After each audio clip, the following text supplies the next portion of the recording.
நடிகராக வந்தேன், எந்த பிளானும் இல்லாமல் வந்தேன். இன்னும் ரொம்ப பிளான்னு சொல்ல முடியாது, இந்த இடத்துக்கு போய் அடையணும்னு இல்லை, எனக்குன்னு சில விஷயங்கள் இருக்கு. அது கொஞ்சம் கொஞ்சமாக ஐ திங்க் நான் அதை கொஞ்சம் கொஞ்சமாக ஃபுல்ஃபில் பண்ணிக்கிட்டு வரேன்னு நினைக்கிறேன். அவர் ஒரு பெரிய நடிகர், சூப்பர் ஸ்டார் அப்படின்னு. ஆனால் அது எதுவுமே இல்லாமல் ரொம்ப சிம்பிளாக நம்ம கூட ஒரு 10 நாள் என் கூட நான் அவர் கூட ஸ்பெண்ட் பண்ணது வந்து ரொம்ப ஆச்சரியமாக இருந்தது. இப்போ அதை யோசிச்சு பார்த்தா கூட நல்லா இருக்கு, ரொம்ப ப்ளசண்ட்டாக இருக்குது அதை பற்றி யோசிச்சாலே. நீ ஏன் இப்படி இருக்கக்கூடாது அப்படின்னும் போது எனக்கு நடிக்கலாம் தெரியாது. அப்புறம் நான் நடிக்கிறதுக்கு நான் எப்படி நடிகன் ஆகணும் அப்படின்னும் போது நடிக்கிறதுக்கு பயிற்சி எடுக்கணும் முதல்ல அப்படின்னு சொல்லும்போது, இல்லை ஃபோக் தியேட்டர் இந்த மாதிரி விஷயங்களில் போய் நீங்கள் உங்களை ஈடுபடுத்தி நீங்கள் அங்கே வந்து நீங்கள் நடிப்புனா என்னன்னு கொஞ்சம் கொஞ்சமாக நீங்கள் புரிய ஆரம்பிச்சாலும் கற்றுக்கிறது இல்லை. நடிப்பு எனக்கு பொறுத்த வரைக்கும் கற்றுக்க முடியாதுன்னு நினைக்கிறேன். வணக்கம் சார், எப்படி இருக்கீங்க? வணக்கம், நல்லா இருக்கேன். ஓகே, உங்ககிட்ட பேசுறதுக்கு நிறைய இன்ட்ரெஸ்டிங்கான விஷயங்கள் ரெடி பண்ணியிருக்கேன். ஸோ அதுக்கு முன்னாடி நான் ஃபர்ஸ்ட் குவெஸ்சனாக த்ரோ பண்ண போகிறது என்ன அப்படின்னா, தமிழ் சினிமாவில் வந்து நீங்கள் வரும்போது நமக்குன்ட்டு ஒரு எக்ஸ்பெக்டேஷன்ஸ் இருக்கும்ல, நம்ம இந்த இடத்துக்கு போகணும் அந்த இடத்துக்கு போகணும் அப்படின்ட்டு ஒரு இது இருக்கும்ல, அப்படி ஆயிடணும் அப்படின்ட்டு. அந்த மாதிரி வந்து உங்களோட எக்ஸ்பெக்டேஷனை வந்து உங்களுக்கான இடம் வந்து தமிழ் சினிமாவில் கிடைச்சிச்சா நீங்கள் நினைக்கிறீங்களா? இல்லை, நான் வரும்போதே நான் எந்த ஒரு இந்த மாதிரி ஒரு இலக்கு அடையணும், இந்த மாதிரி ஒரு விஷயத்தை நோக்கி போகணும் அப்படின்லாம் இல்லை. நான் நடிகராக வந்தேன், எந்த பிளானும் இல்லாமல் வந்தேன். இன்னும் ரொம்ப பிளான்னு சொல்ல முடியாது, இந்த இடத்துக்கு போய் அடையணும்னு இல்லை, எனக்குன்னு சில விஷயங்கள் இருக்கு. அது கொஞ்சம் கொஞ்சமாக ஐ திங்க் நான் அதை கொஞ்சம் கொஞ்சமாக இப்போ ஃபுல்ஃபில் பண்ணிக்கிட்டு வரேன்னு நினைக்கிறேன். ஸோ அது ஃபுல்ஃபில் ஆகாத ஒரு விஷயந்தான். எனக்கு பெரிய கோல் அப்படின்லாம் ஒன்றும் இல்லை. ஸோ ஆனால் நான் சில விஷயங்களை பண்ணணும்னு நினச்சதை வந்து இப்போ கொஞ்சம் கொஞ்சமாக அது வந்து ஃபுல்ஃபில் ஆகிட்டு இருக்குன்னு நினைக்கிறேன். That is the thing. அதுதான். அப்புறம் வந்து 2 பெரிய சூப்பர் ஸ்டார்ஸ், ஒன்று சூப்பர் ஸ்டார், இன்னொன்று வந்து லேடி சூப்பர் ஸ்டார், அவங்க கூட வந்து நீங்கள் ஒர்க் பண்ண எக்ஸ்பீரியன்ஸ் பற்றி நான் தெரிஞ்சுக்கணும்னு நினைக்கிறேன் சார். 2 பேர் கூட ஒர்க் பண்ணது வேறு வேறு, டோட்டலாக அது 2மே வேறு ஒரு எக்ஸ்பீரியன்ஸ் தான்.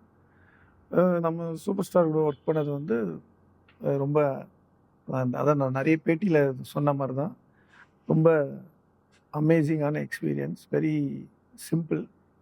ஸோ நம்ம அந்த மாதிரி ஒரு பெரிய ஒரு பிம்பத்தோடு போவோம், அவர் ஒரு பெரிய நடிகர், சூப்பர் ஸ்டார் அப்படின்னு. ஆனால் அது எதுவுமே இல்லாமல் ரொம்ப சிம்பிளாக நம்ம கூட ஒரு 10 நாள் என் கூட நான் அவர் கூட ஸ்பெண்ட் பண்ணது வந்து ரொம்ப ஆச்சரியமாக இருந்தது. இப்போ அதை யோசிச்சு பார்த்தா கூட நல்லா இருக்கு, ரொம்ப ப்ளசண்ட்டாக இருக்குது அதை பற்றி யோசிச்சாலே. இதே மாதிரி இவங்க கூட நான் எதிர்பார்க்கவே இல்லை.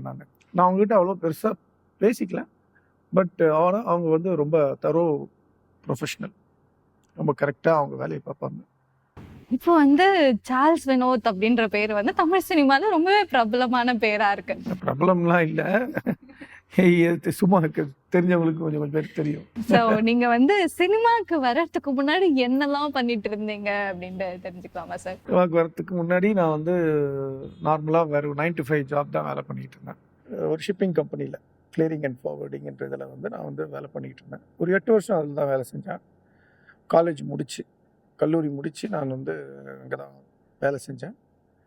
ஸோ அதுக்கப்புறம் என்னுடைய நண்பர் ஒருத்தருடைய அவர் என்னை வந்து இது பண்ணி ஊக்குவிச்சு, நீ ஏன் இப்படி இருக்கக்கூடாது அப்படின்னும் போது எனக்கு நடிக்கலாம் தெரியாது. அப்புறம் நான் நடிக்கிறதுக்கு எப்படி நடிகன் ஆகணும் அப்படின்னும் போது நடிக்கிறதுக்கு பயிற்சி எடுக்கணும் முதல்ல அப்படின்னு சொல்லும்போது, எப்படின்னு பார்த்தீங்கன்னா, நம்ம ஊரில் முறையான பயிற்சி பள்ளிகள் நடிப்புக்குன்னு பெருசாக இல்லை. அதுவும் ரொம்ப ப்ரொஃபஷ்னலாக ரொம்ப பக்காவாக அந்த மாதிரி எதுவுமே இல்லை.